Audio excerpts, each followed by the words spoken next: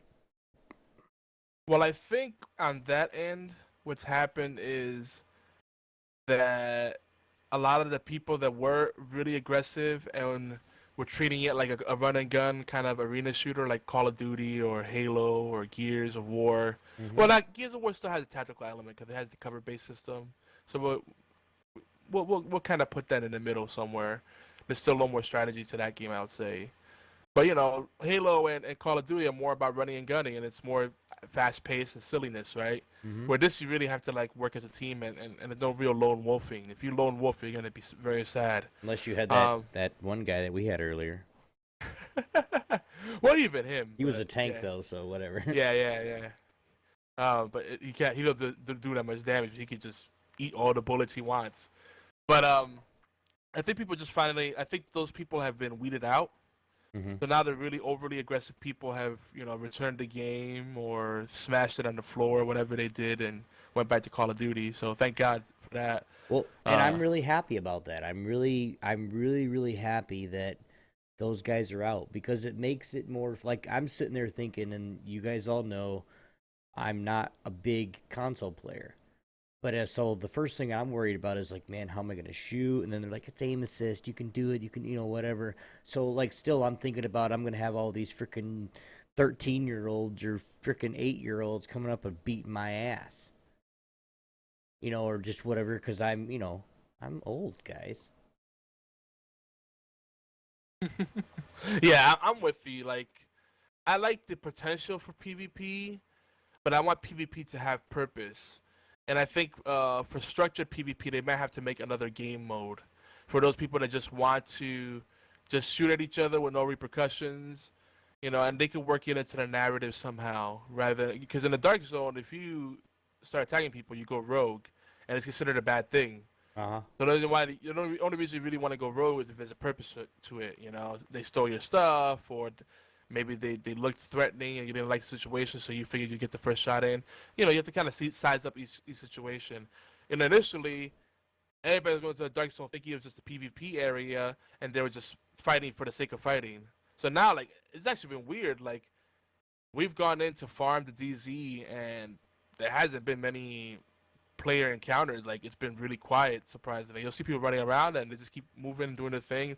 If you're fighting bosses, they'll come in and help out. If you like get taken down, they'll revive you and then move along. We had it earlier, remember, where it was me and you, and then 2 other guys came up, and I shot one of them on accident, and then basically we ran, and they were like, "No, we're not gonna shoot you." Cool. But then they shot us on accident, helping us out, or we were helping them out, or something like that, and they shot us on accident, and we didn't kill them, so it was like a mutual respect thing. Like, hey, we're just trying to play like you guys are. We don't want to freaking battle, because every time you die in the DZ, you lose experience. Yeah. So like, you can be level 30 in the DZ and die 30, 40 times. You be at level 2. Like, you drop your credits, and you drop your loot. You drop your Dark Zone keys too. So it's painful. It is. It's very painful. So like, just to have that, I mean, I understand there's times where, hopefully they put that aspect of the PvP into it, because it'd be cool. Like, if I'm max level and I want to see how my gear is going to set up against other people's that have max level gear, that'd be cool to me.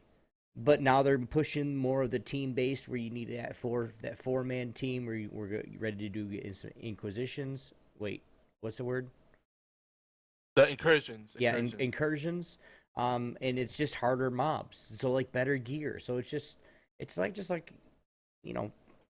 makes for a better gameplay. I know, like, if the PvP does come out, I'm going to PvP in the PvP DZ or whatever, or just whatever they might make, or the arena, or just whatever. And that's where you just go run around and shoot people just for the hell of it. Or you have a set format of, team deathmatch or free for all or whatever. That'd be fun as hell. Yeah, it'd be tricky. Maybe what they could do is have like a training simulator type thing where other agents can fight each other, but they're not really fighting each other. And then in that simulation, you have that's why I say gear. an arena. Yeah. Like you go into an arena, and once you lose, you're not dead because you just phase back out of that arena and you queue back up again. I really think if they were to put something like that in there, to where people can queue up for arena, and it would queue on your level. Like you would do it to where, at first it would be like a wider scale, and then they'd have to like shrink it down. So it would be good to be level 30 and max level, or max gear. But like when you get down to that, and you got a new person coming out, and then they just fine tune it. Okay, this person, you have to be level 10 to start PvPing, or level 15 or whatever to start PvP, and you don't get any experience in PvP, but you can earn weapons and you can earn stuff at your level. So it would be beneficial for them to level all the way up to 30, then PvP, because then they get that maybe a PvP type gear, or it has more, you can stack up on like armor or something like that just for the arena.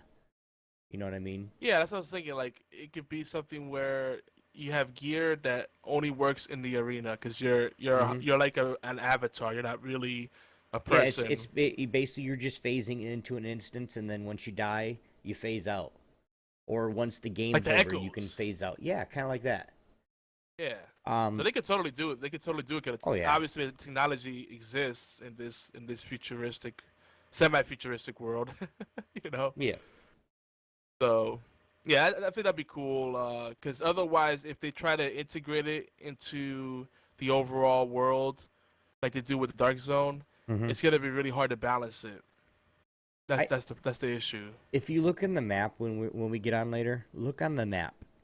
Okay, and if you look to the north side where it's out of bounds, you can see lines of where it might expand, or because it's the whole. I mean, we go to New York City, of course. I'm sorry, excuse me. But what about like the rest of the world, or the rest of the rest of New York? Period. Bigger than New York City. They're probably gonna stick with Manhattan. Because Manhattan itself is huge. It would be cool if you see some of the other boroughs, though. You know what I mean? Even in the paid content, when you get more, you get the first 2 free. Okay, I won't, but you get the first 2 free with a season pass, and then you got to buy the third one. Even if they have a fourth one to where you can do, or one in between. The first 2 are free updates for everybody, regardless of whether you have a season pass or not. Right. In the season pass, you get the third one, right?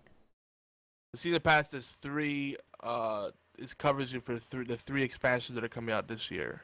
So yeah, you'll get the third one for free, and everybody else had to pay for it. So, there's 2 free updates, and then there's 3 expansions, full-on DLC. So everybody's gonna get 2 mini expansions for free. So how much do you think the DLCs are gonna go for? That's gonna probably be the standard thing, $15-$20 a pop. Yeah. That's what I'm guessing. Yeah.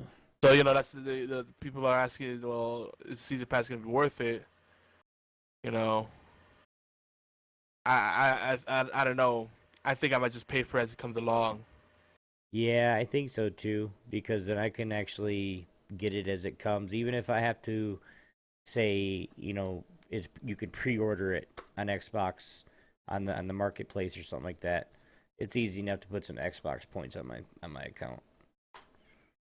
Yeah, because if you get the season pass, you get some additional stuff like I think it's some Phoenix credits, but I know you get like a special shotgun. You get different weapons, and you can pick them up from that rewards claim vendor.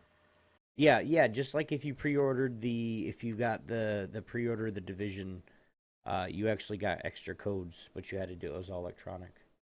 I mean, I got the orange suit, the hazmat suit in my copy, and I went and bought it. So, I mean, you get a gun change, a backpack change, and then you look like a fucking emergency rescue guy.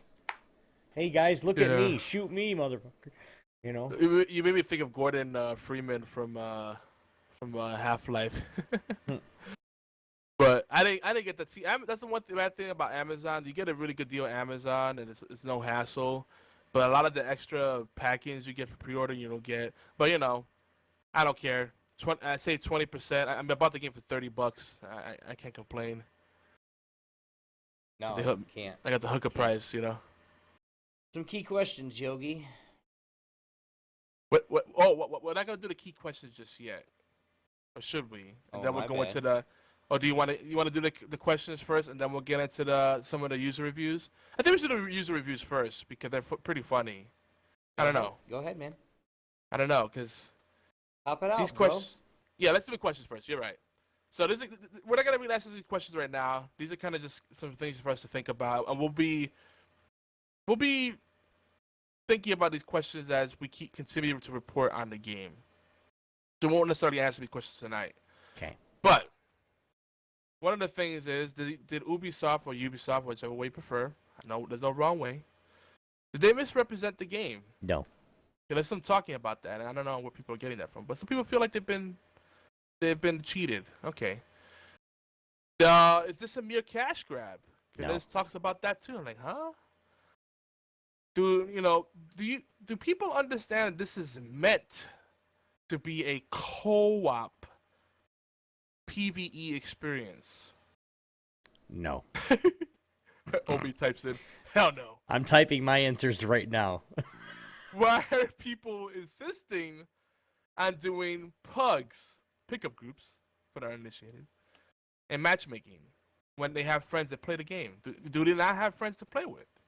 Assholes. Okay, that's a good answer, Obi. If they're assholes. It is. I messed it up though. Now, how soon before the game gets old? Because there's always a burnout point. There's a point where a game gets old, it gets stale, and then we say, well, we need something new. And we're kind of thinking about that. Like, what do we need to see happen to keep the end game interesting, but also at the same time reduce the grind, the burnout, the sense of, I don't know, monotony. I don't know. There's just something that happens inside, like, where there's not enough reward or enough compelling reason to keep playing, even though there's still things to do. I.e. Destiny, Grindfest from Hell, and as Obi mentioned, what are incursions, and why did they change the name of the incursion, and what's going on there? And that's a whole other discussion right there. There's lots of stuff to discuss, but I think before we get into those questions, I think we really owe it to the community to kind of read some of these reviews, because I think they'll help us better understand where people are coming from. Does that make sense, Obi? You think it's a good way to go before we share our thoughts? Yeah. Any further? Definitely. So, Obi, in the meantime, check out that article. Tell me what you think about that. We'll talk about that further. And why do people insist on putting videos that automatically play? Why do you do that? One of my most annoying things. Pulling up an article and it has an autoplay thing. Why? Anywho, you ready, Obi? Yeah. So I just picked from the negative reviews, because I think the middle of the pack reviews, they're fair, and the positive reviews are pretty much saying the stuff we're already saying. So let's look at the negative aspects, because we obviously love the game. We're big on it. But let's see. We're trying to get in the mindset of people that don't like it. All right. So one person wrote, "This beautiful rendition of Manhattan is wasted on repetitive PvE and an on-rails narrative that removes nearly all player choice in favor of a forced, benevolent, silent protagonist." Now to that, all I gotta say, and they wrote a whole diatribe after that. But Idiot. I'm like, you understand how a MMORPG works. You can't really have. I have yet to see an MMORPG that is fun to play, has tons of content and replayability, and also has a very strong story. It's nearly impossible, because the thing is, by design, if everybody is special, then no one's special. Everybody's basically in the same role, so you can't be John Wayne or Batman or, I don't know, Superman or Wolverine. You can't be you can't be a special. You can't be the big hero. You can. You're just gonna die a lot. Well, the point is, That's just not how it works. Cough. Final Fantasy Final 14. Fantasy Cough. 14. No. See, and personally, I don't look for narrative in an MMORPG. That's not what I look for. Mm-hmm. I look for, to me, the kind of narrative in an open experience like this, right? It's an open world, massively multiplayer online role playing experience, right? Mm-hmm. To me, I like the narrative that's more here's a breadcrumb, here are some nuggets, and do with that what you want. I like that more because then I make my own conclusions, and I'm actually finding myself very intrigued as I pick up these voice recordings and find these echoes, and I'm like, oh, so that's what happened. Oh crap, that's the guy that was there. Oh shit, he double dipped. That dude double dipped, and I'm just making all these connections that go along. I was with him when he made cool. one of those astounding accomplishments, ladies and gentlemen, and he said he was talking about it for a while, like he's still talking about it. And we're doing 5 missions later. He's like, dude, you realize that's what happened?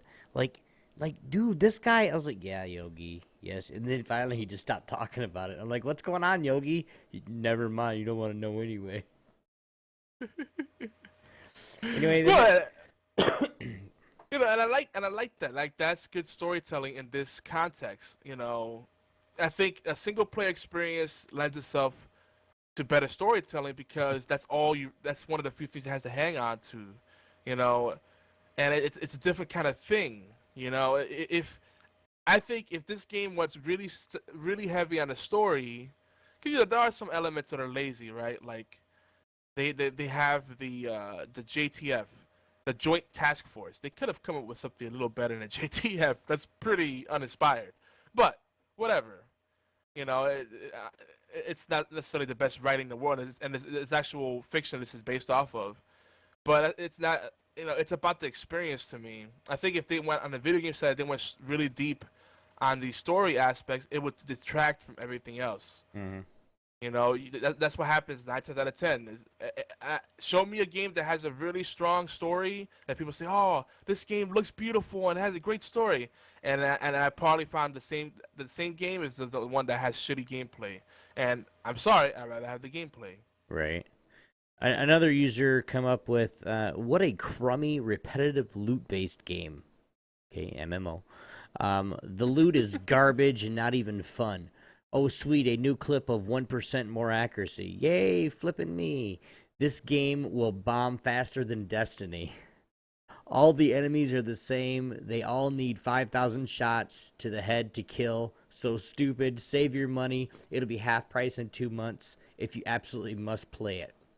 The first thing I want to say to you, sir, is you're a dumbass. If he needs 5,000 shots to the head, he's obviously you need to get a different gun. First of all, yeah. All the enemies, and we're gonna talk about this here in a minute. All the enemies are not the same, guys. They're like I said, we're gonna yeah, I'm gonna blow this guy up. They're not the same, and we'll prove it here in a minute. So we can talk about it. We can talk about it right now. We'll talk about it right now. That there's different like classes, right, of each enemy type, right? Mm-hmm. You have your grenadier, you got your lightning bolt guys, the rusher, the lurker. They got just berserkers rushes in, right? You got the heavy armor guy, right? And then you got your combat medic, your support guy. You get your snipers.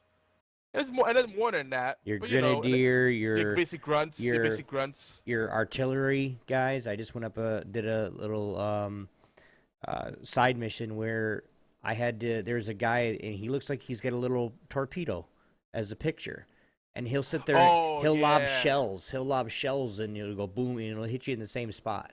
Like I died like twice.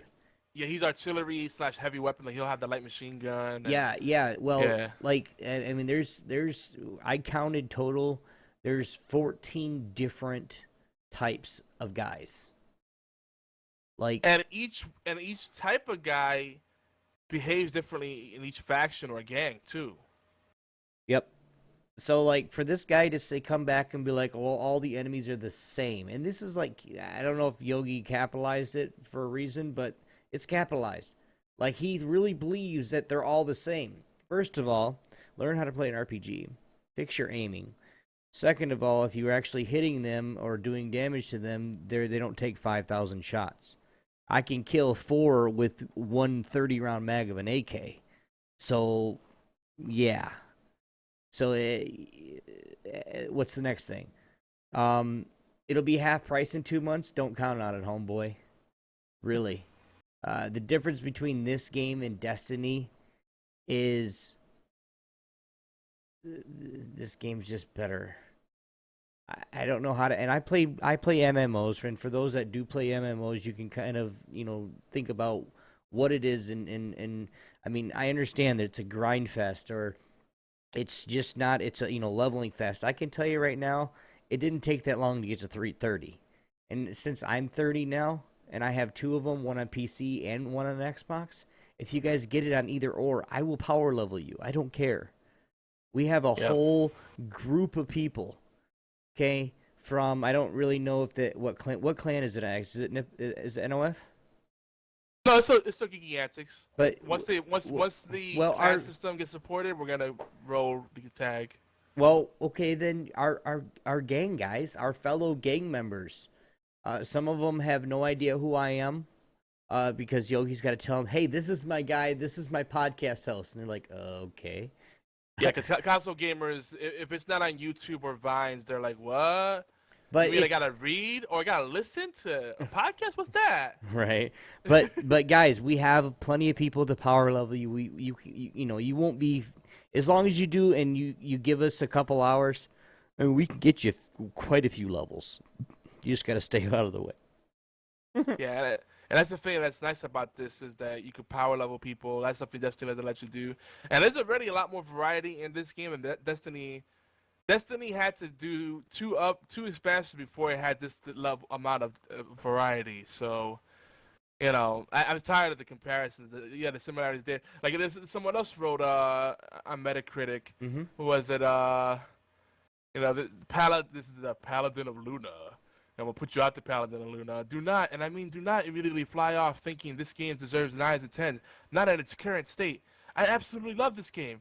I don't think it's groundbreaking as many other video games have done. This is the exact same thing. Oh, I read that wrong. But you know what I mean. Cough, Destiny, cough. But it is amazing at being unique to what it is. What? That doesn't even make sense. Okay.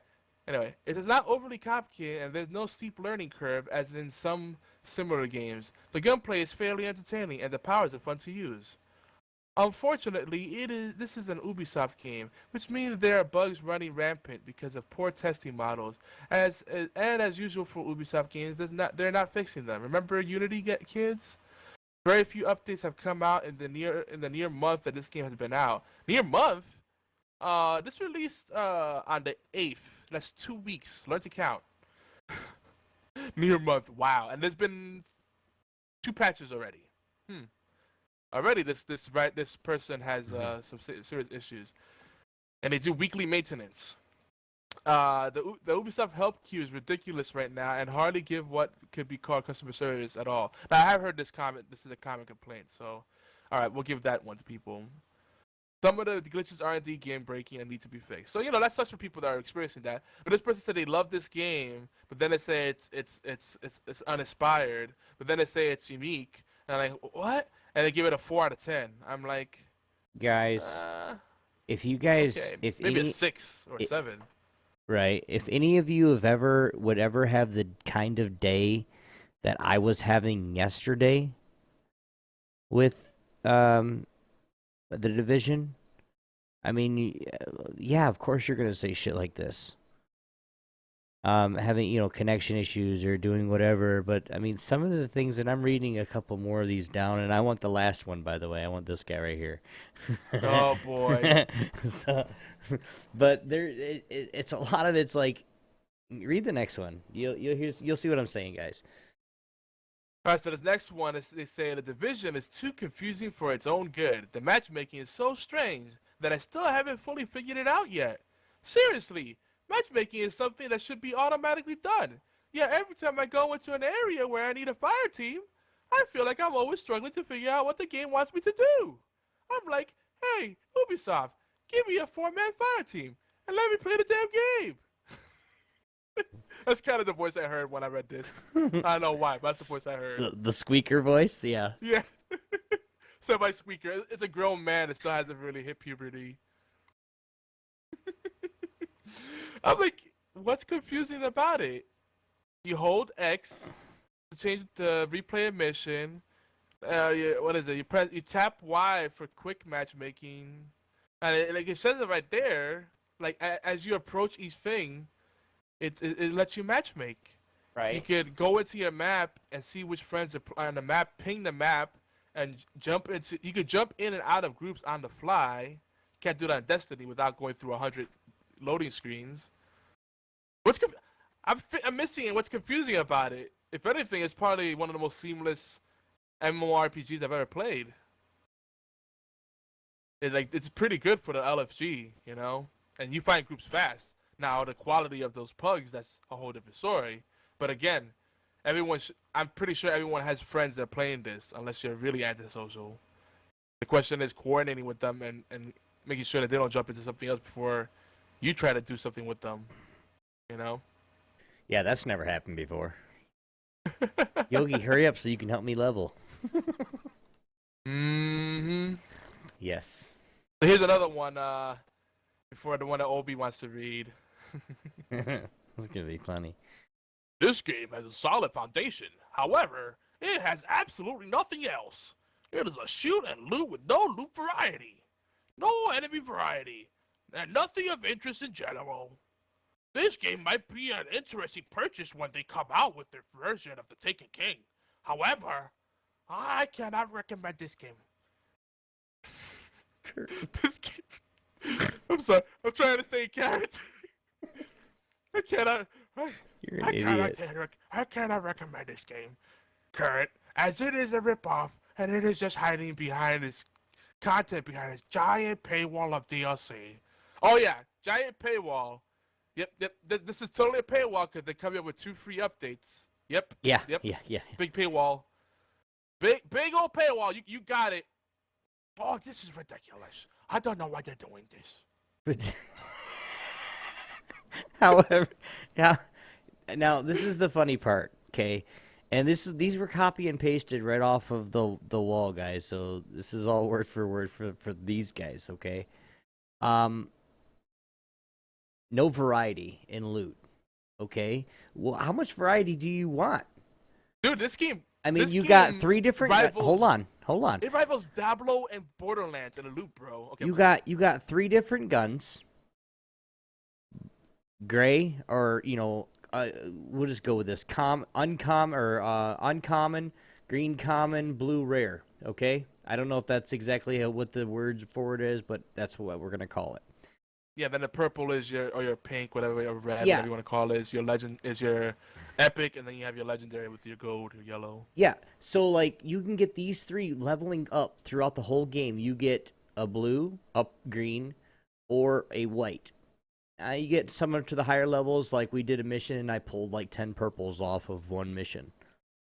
You'll guys see tonight, when we play. Okay, then you have 3 guns. You have body armor, you have gloves, you have knee pads, you have a vest, you have all this other. You have 13 pieces of gear that you can get 3 different variety. How much variety do you want, bruh? Really? Because you can get anything. You can get your leg holster. You can get a pistol. You can get a mod for a pistol, a mod for one of your guns, a mod for one of your pieces of gear. Come on, that's bullshit. Yeah, at first I was like, I do hope they introduce more different types of guns. But as far as like the stats and the different perks you could get, all those different things, the minor attributes, the major attributes, there's a lot of variants and lots of different combinations. I mean, there's billions, if not trillions, of combinations you could possibly get on any piece of gear. And the different combinations you could choose, and then you could craft and recalibrate, and I mean, or you could farm for the drops. It's crazy. You basically can, if you want to, with everything that you can redo and like you say and recalibrate, you can actually specify your gear enough to where you have exactly what you want. Yeah. Really, like stat for stat. Like you have exactly 1,000 health. You have you're not 1,000, but 1,000 in your stamina. You have exactly 2,000 firearm, and you have exactly 1,500 electronics. So like you're just a huge DPS monster, right? You can't have very tanky, but you're DP, and you can actually do all that individually. That's what's good about the game. It's an actual MMO where you can craft shit. And if there was even a sliver more of variety in the types of roles you could get on the stats and the perks, like like Borderlands is like the extreme. Diablo's pretty out there too. You get a lot of crazy stuff in Diablo too. Mm-hmm. But if there's any more than there is right now, it'd be really hard to mitigate that RNG and get the build the way you want it to be without it being a real grind fest. So they gave it tons of depth and variety, but not to the point of making it, just crazy like a chore.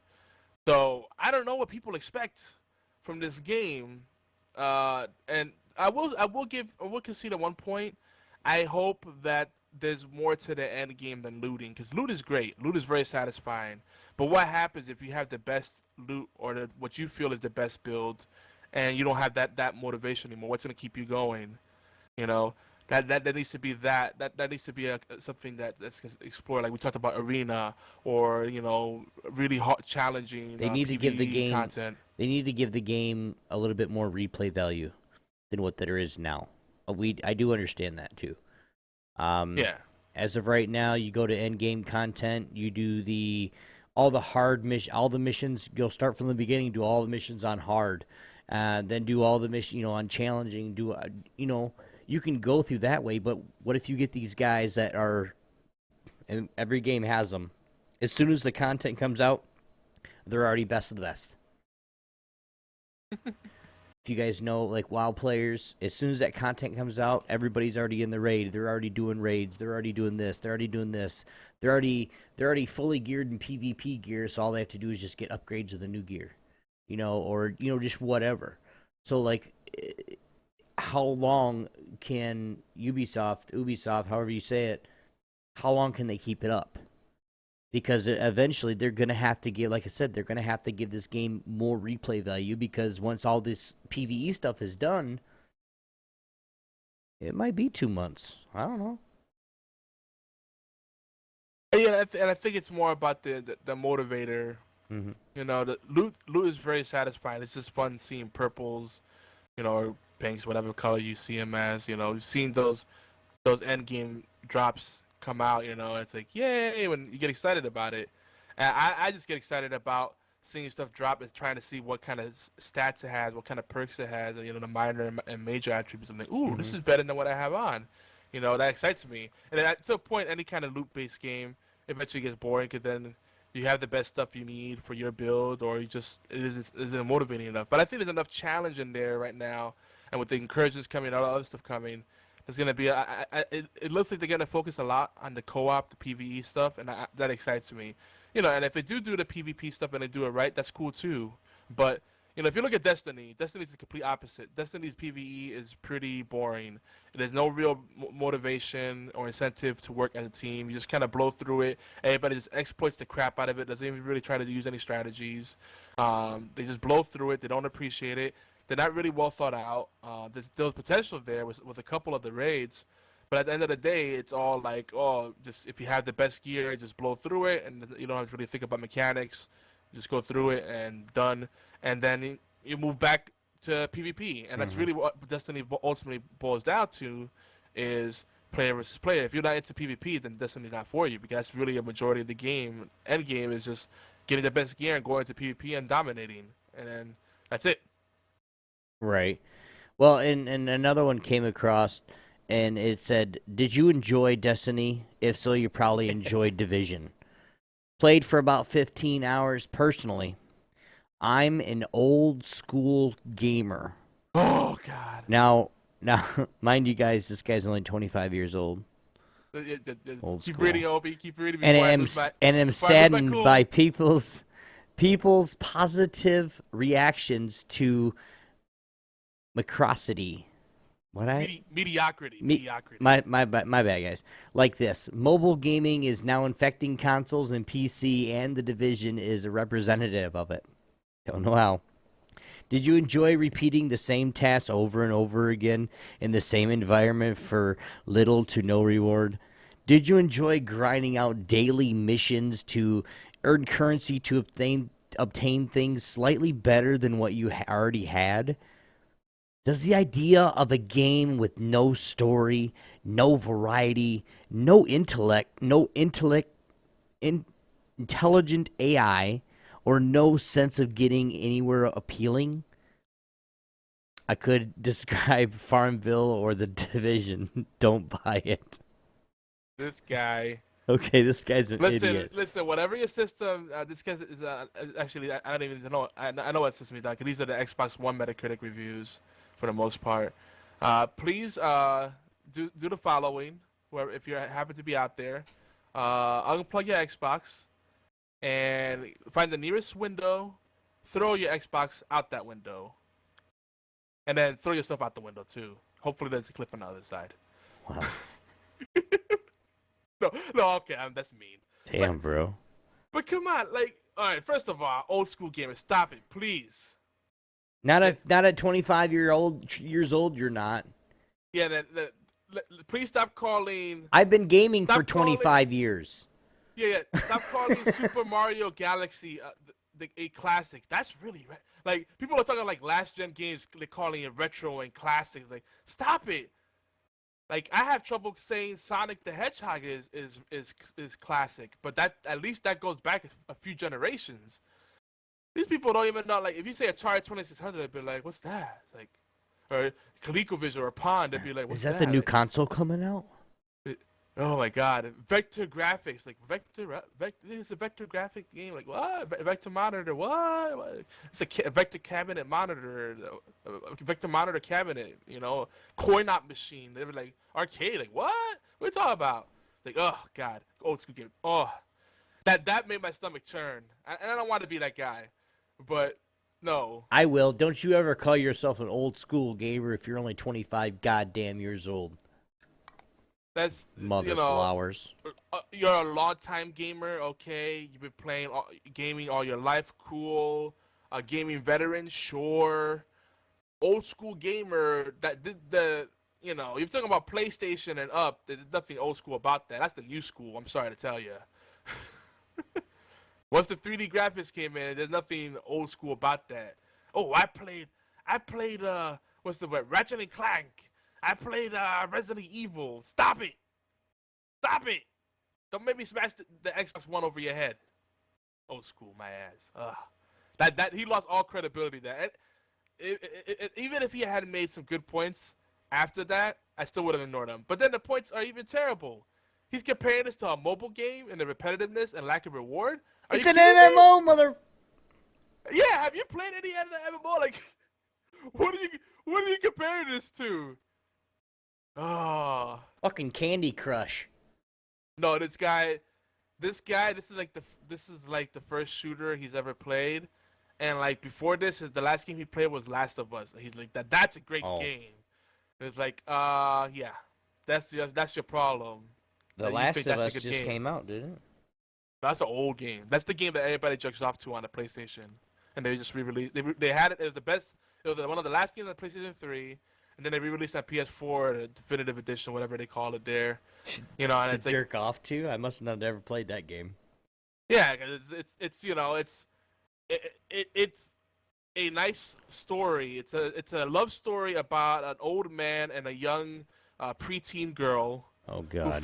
Who fight zombies, and this feels, and they go through the different seasons of love until she's of age and they get married. Wow. All right, we're coming running of age story. We're running out of time, so we have to move along. No, Obi, don't change the subject. But that's what I feel like that the game is like. Just that's how stupid it is. That's not really what the story is about, but that's how stupid it feels that game is. And people love it. Okay. So yeah. Anyway, there's tons of reward, right? Mm-hmm. The story thing we already talked about that. Variety, tons of variety. The AI is definitely intelligent. This guy clearly has not tried the hard or challenging stuff, because it changes the behavior of the AI big time. Right? I mean, to the point where even the body language of the different factions, they have similarities in the different roles each type of person, depending on the icon they have next to them. The different mobs have different behaviors, but then even within the different factions, they behave slightly different. Like the gangsters, they kind of strut, they kind of hobble along, like they have that gangster lean, and they taunt a lot too, which is funny because they're taunting in the middle of the fight, like, yo, I'm about to capture you, son, and they be like, I'm gonna kill you now. Right, and you guys will see what we're talking about later, too, for those that are live. For those that are listening to this on the on the iPad, for those that are listening to this on the audio on the podcast, just go over to Obi-Wan X2 and then go to the past played or the highlights, and we'll highlight tonight too. So, but you guys will see because I'm just now 29.5-ish or so. So you guys will see the AI like we're playing them now. And then you'll see a jump from 29 to 30 because you're actually max level. So they'll actually get a little bit better then. And then you'll actually see us play some hard modes and probably some challenging. I'm probably gonna get my ass kicked, but we'll try. If I do get it through it, I mean we'll get some good gear and stuff. But you guys will see the differences there. There are just in missions going from normal to hard. It's a lot harder. Yeah, the AI sizes you up. They look at how your team behaves. Like Opie was saying earlier, if you're all clustered up in one area, they're gonna start bombing the hell out of you or rushing the hell out of you. If they see you're hanging back too much, they'll rush you.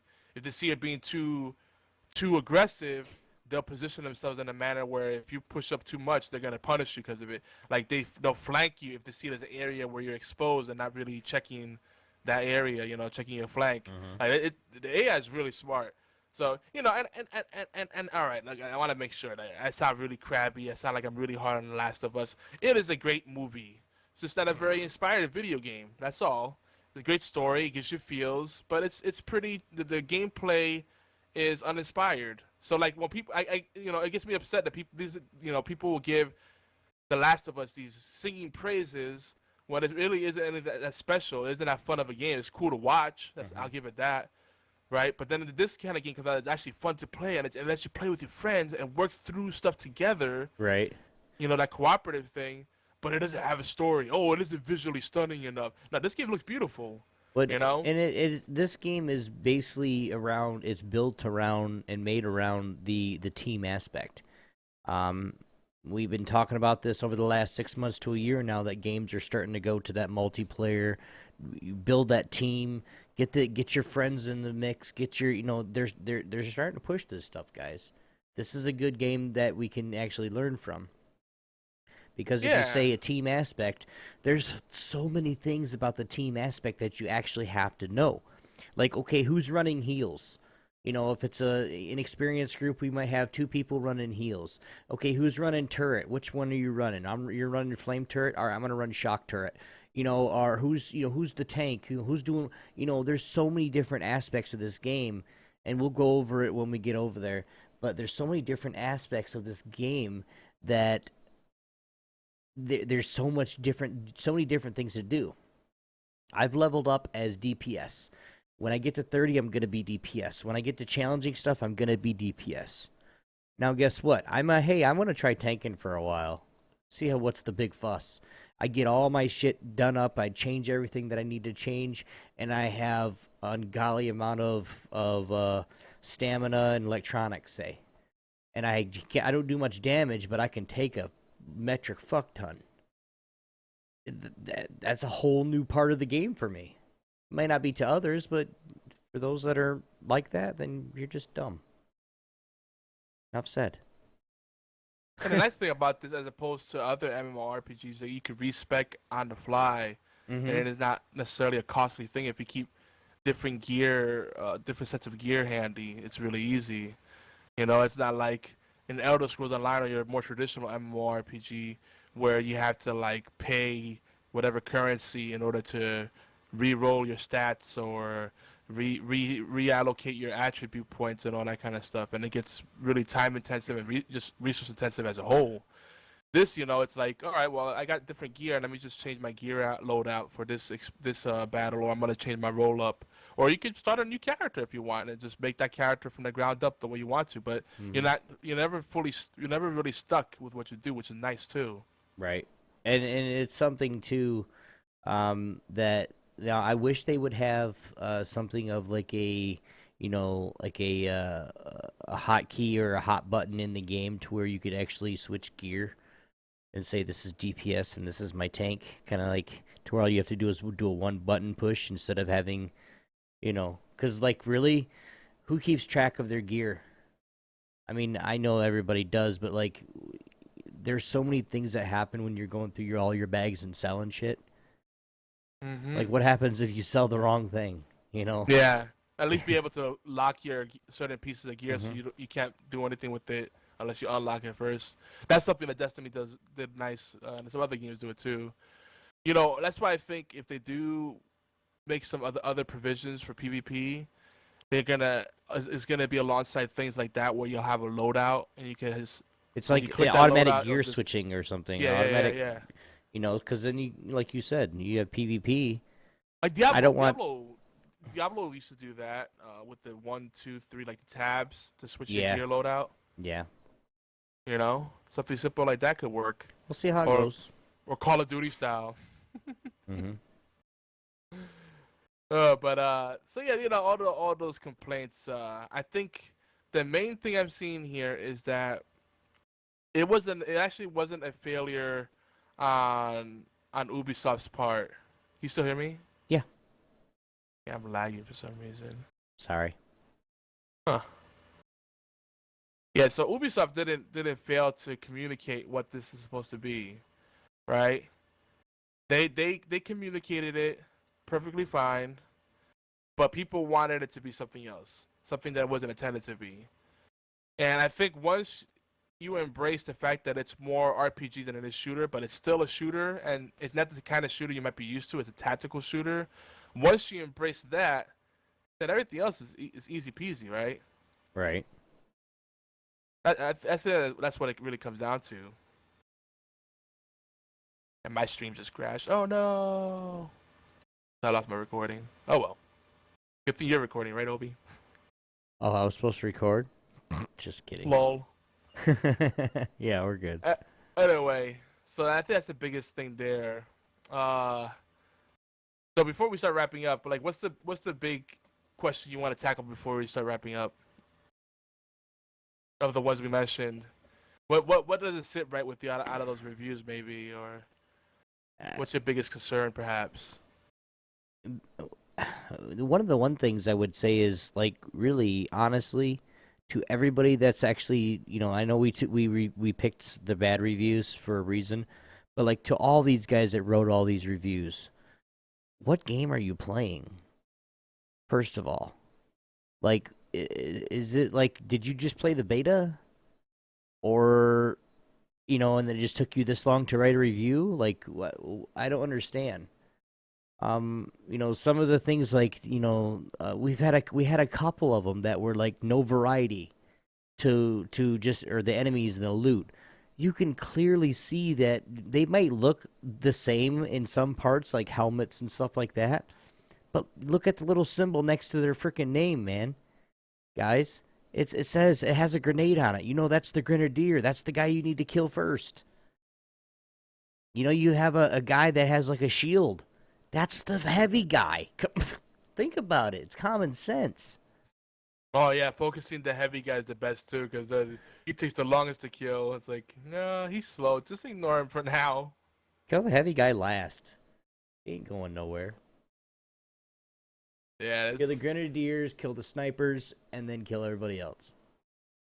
Yeah. Unless you're getting rushed by the lurkers, you want to get those guys, because the shotgun blast. Oof. Right, well, that's where one of the long range DPS can take them out to cover those guys that are pushed up. But anyway, we'll get over that. That's really, I mean, pay more attention to what's going on in the game. Like I said, the variety. One guy, I played for about 15 hours. Okay, you just started the game. Congratulations. And I could guarantee that 15 hours is mostly him dicking around and walking around and just bullshitting. Because I've seen so many people that've clocked in, 10 to 20 hours and they're still like under level 10 somehow. I'm like, huh? And, and it's because they're playing the game solo. They have no clue what they're doing. They're just kind of walking around aimlessly. And then when they have a battle, they bullshitting. just kill everybody, and that's how they get their XP. Yeah. But And a lot of the experience is gonna come from completing missions, side missions, and encounters. The kill experience is decent if you're in really concentrated areas. You can kill them fast enough, and you're wearing gear that gives you increased kill XP. But honestly, that's stuff we won't even really worry about right now until they lift the level cap. To get that gear, you're gonna have to do your home base a certain way. And if you don't do it that way, you're not going to get it. Basically, the way I level up, yes, I had quite a bit of help from Yogi, but my level 1 or 2, one or the other, I'm doing that totally solo. And I'm actually going to keep track of how many hours I put in the game and just level it up like I'm going. It's something that, and I might do it with another person level 1. But like we're gonna stay on the same missions. We're not gonna ever get on when we're not together, kind of thing. And and we'll do it. I know we're gonna be doing it on the PC. Myself and Fatal Blades are supposed to be doing it, starting from level 1. So you guys will be able to see that, and you guys will be kind of be able to see the storyline too. So, time is running short. I believe we're gonna pick this up next week. We have to. We got a whole bunch. We got the incursions coming out, and there's so much about incursions that we need to say something about it and actually tell you guys what's going on, because there is a lot of information. If you guys want to, for those that are live, you guys can. I did link it in chat, I believe. Yes, I did. Maybe not. Yeah, it's right here. If you guys, for those that are live, like I said, check this out. It will, to where you guys can actually, it's a whole article. So you guys are going to know a little bit about what we're talking about. For those that are listening on the podcast, that'll be in the link below, or not the podcast, but the YouTube. It'll be down below in the link, so you guys can actually catch up on that as well. Yogi, you want to say any last words before we do the outing? Well, yeah. I give everybody a hard time. I make fun of single player games and story driven games, and I'm not saying I don't like those things. Just me at the point I'm at with my gaming and how I enjoy gaming. It's a way for me to catch up with friends, and I like that environment. Like that's my escapes. I have other escapes. If I really truly want to escape and get away from everything, I have other escapes. But it's something that I really enjoy for the social interaction and the experiences. I like a good story-driven game, and there's nothing wrong with that. But I feel like, people are unfair to games that don't have a strong story when they don't realize that's not what it's meant to be. Like Pac-Man doesn't have a strong story, but it's still one of the greatest games ever made. Of course, old school gamer over there, Mr. 25 years old, probably doesn't even know what Pac-Man is, or Defender, or Asteroids. Anyway, but so. With The Division, it's a great game. It's fantastic. If you're looking for a co-op PvE experience, I can't think of many other choices out there. There's barely anything out there. So for someone to say this is done already, it's stupid. It's ignorant. Because there's barely any cooperative games out there. Everything's PvP focused. If it's not single player, it's multiplayer. It's automatically PvP, and it's very little cooperative. So I like that they're focusing on the cooperative experience here. That makes me very happy. Like having that teamwork and coordinating together. The PvP's there, but it's not the focus, and I like that. So give The Division a real shot. Just realize what you're getting into. It's not meant to be a story-driven game, and it's first and foremost an RPG game. It's an RPG, a role-playing game, and then it's a shooter, and it's a tactical shooter, not a run and gun, balls to the wall kind of shooter. That's all I gotta say. Okay. If you guys If you guys have any of your own thoughts that you guys want to make sure you guys get into, you guys can send us mail at geekyantics.net, or you guys can just go ahead and send us a voicemail or a text, 646-801-2149. Let us know what you think, and we'll respond next week during the show. We do want to make sure that you guys know HorsePlay Live is everywhere you can listen to or download awesome podcasts, including allgames.com, Player FM, Stitcher, and TuneIn Radio. Please take a few minutes out to favorite, thumbs up, subscribe.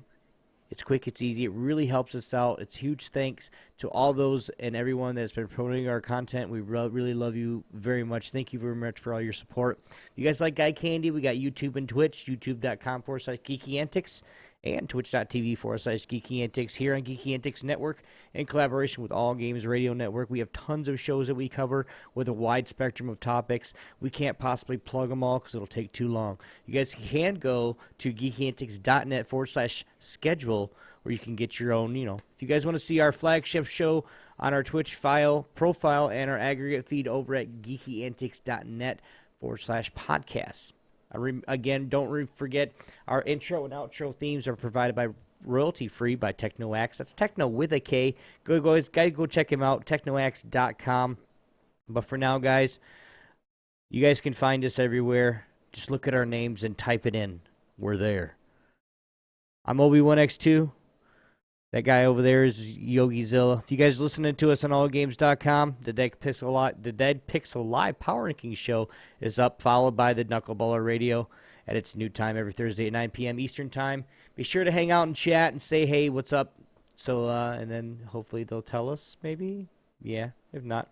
Remember, guys, our B-Team friends are over at 9 p.m.